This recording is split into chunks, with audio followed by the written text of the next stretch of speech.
नमस्कार, मैं नियाज खान और आप देख रहे हैं एनएमएफ न्यूज। लैक्मे ये नाम खूबसूरती की दुनिया में अब किसी पहचान का मोहताज नहीं है। दुनिया के तमाम महंगे ब्यूटी प्रोडक्ट को मात देने वाला ये ब्रांड भारत की पहचान है। लोग लैक्मे को जानते हैं उसकी क्वालिटी से, उसके अच्छे प्रभावों से और सबसे अच्छी बात कि लैक्मे के प्रोडक्ट पॉकेट फ्रेंडली हैं। इसलिए इसे इंडिया के सबसे ज़्यादा बिकाऊ ब्यूटी प्रोडक्ट में गिना जाता है। लैक्मे आज जो भी है वो हम जानते हैं, लेकिन इसकी शुरुआत के पीछे का किस्सा बहुत ही रोचक है। यह किस्सा जुड़ा है पंडित जवाहरलाल नेहरू, टाटा और मां लक्ष्मी से। तो चलिए आपको वो बात बताते हैं जिसने लैक्मे को लैक्मे बनाने का कमाल दिखाया। आज से 70 साल पहले 1952 में लैक्मे को लॉन्च किया गया था, जिसका श्रेय जाता है जेआरडी टाटा को।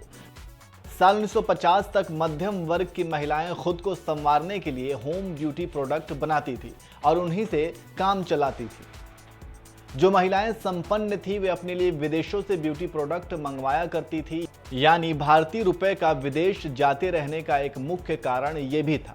तत्कालीन प्रधानमंत्री जवाहरलाल नेहरू उन दिनों देश में नए उद्योगों की स्थापना पर काम कर रहे थे।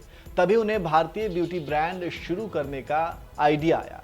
चूंकि भारत का अपना कोई ब्यूटी ब्रांड नहीं था, इसलिए उम्मीद थी कि अगर यह बजट फ्रेंडली हुआ तो लोग हाथों हाथ इसे खरीदेंगे और कोई कंपटीशन भी नहीं होगा। आखिरकार उन्होंने अपना आइडिया जेआरडी टाटा के साथ साझा किया। उद्योगों की चेन तैयार करने में टाटा माहिर थे।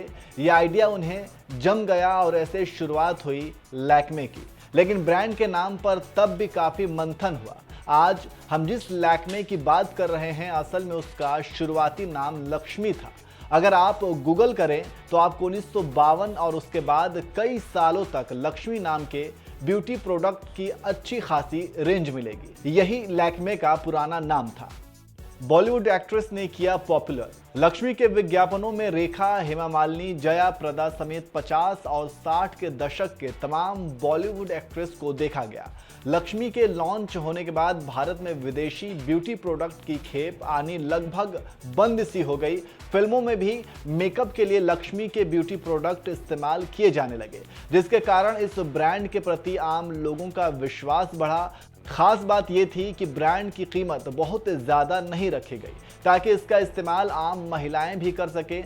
टाटा की सोच का नतीजा ही था कि लक्ष्मी को केवल 5 सालों के भीतर ही वो मुकाम मिल गया जहां पर यह आज भी काबिज है। लेकिन उन दिनों देश में दूसरे उद्योगों की भी स्थापना की जा रही थी। टाटा जी के पास कई मौके थे, इसलिए उन्होंने 1966 आने तक लक्ष्मी को बेचने का फैसला किया।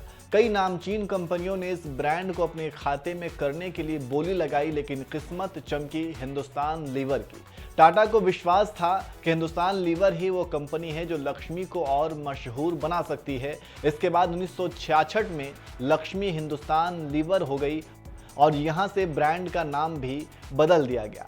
लैक्मे ने ब्रांड के तौर पर खुद को स्थापित किया। इसके ब्यूटी प्रोडक्ट तो पसंद किए ही गए, लेकिन आगे चलकर युवाओं को ब्यूटी के बारे में और ज़्यादा जानकारी मिल सके, इसके लिए लैक्मे ने फैशन कोर्स की शुरुआत की। इसके साथ ही पूरे देश में लैक्मे पार्लर की शुरुआत भी हुई, जहां से युवाओं को फैशन की अलग अलग विधा में सर्टिफिकेट कोर्स करने का मौका मिला।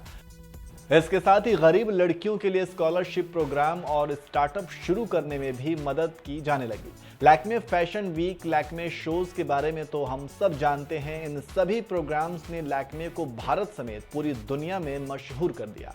आज हिंदुस्तान यूनिलीवर लिमिटेड के भारत में तकरीबन 110 पार्लर हैं और करीब 100 से ज़्यादा पार्लर दुनिया के अलग अलग देशों में चल रहे हैं।